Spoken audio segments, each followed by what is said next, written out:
Tea கடையில் இருக்கிற இனிப்பு போண்டா எப்படி பண்ணலான்னு பார்த்துடலாமா?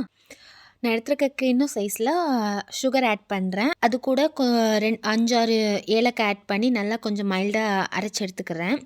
அதுக்கப்புறம் அதே கிண்ண அளவில் நான் மைதா மாவு எடுத்துக்கிறேன். 2 அளவு எடுத்திருக்கேன். அந்த கிண்ண சைஸில் 2 வாட்டி எடுத்திருக்கேன். ஸோ அது கூட நான் அரைச்சி வச்ச சுகர், ஏலக்காய் ஆட் பண்ணுறேன். எல்லாமே ஆட் பண்ணிடாதீங்க. ஒரு 40 டேபிள் ஸ்பூன் ஆட் பண்ணிக்கோங்க. அதுக்கப்புறம் அது கூட தேவையான உப்பு, நார்மல் உப்பு, தென் பேக்கிங் சோடா கொஞ்சம் ஆட் பண்ணிக்கோங்க.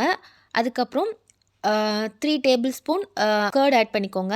ஆட் பண்ணிட்டு கொஞ்சம் தண்ணி ஊற்றி நல்லா பசைஞ்சு கொஞ்ச நேரம் ஒரு 15 மினிட்ஸ் கிட்ட அதை ஊற வச்சுக்கோங்க. ஊற வச்சிங்கன்னா அதை எடுக்கும்போது உங்களுக்கு இட்லி மாவு எடுக்கிற மாதிரி இருக்கும். பட் ரொம்ப தண்ணியாக இருக்காது, கட்டியாக இருக்கும். இதில் பார்த்தீங்கன்னா நான் அதை எடுத்து காட்டியிருப்பேன். ஸோ அந்த மாதிரி லிக்யூடில் அது வந்திருக்கும் மாவு. அதுக்கப்புறம் இப்போ பேனை எடுத்துக்கோங்க. ஸோ பேனை ஹீட் பண்ணிக்கோங்க. ஹீட் பண்ணதுக்கப்புறம் தேவையான அளவு ஆயில் ஆட் பண்ணிக்கோங்க. நம்ம குட்டி குட்டி லேயராக எடுத்து அதில் ஹீட்டான ஆயிலில் போட்டு ஒரு 2 மினிட்ஸில் அது ஆட்டோமேட்டிக்காக மேலே பொரிஞ்சு வரும். பார்த்தீங்கன்னா ப்ரௌனிஷாக வரும். சூப்பராக இருக்கும். நீங்கள் கண்டிப்பாக ட்ரை பண்ணுங்கள். வீட்லேயே ஈஸியாக பண்ணலாம். இந்த வீடியோ பிடிச்சிருந்தா லைக் பண்ணுங்கள். தேங்க்யூ.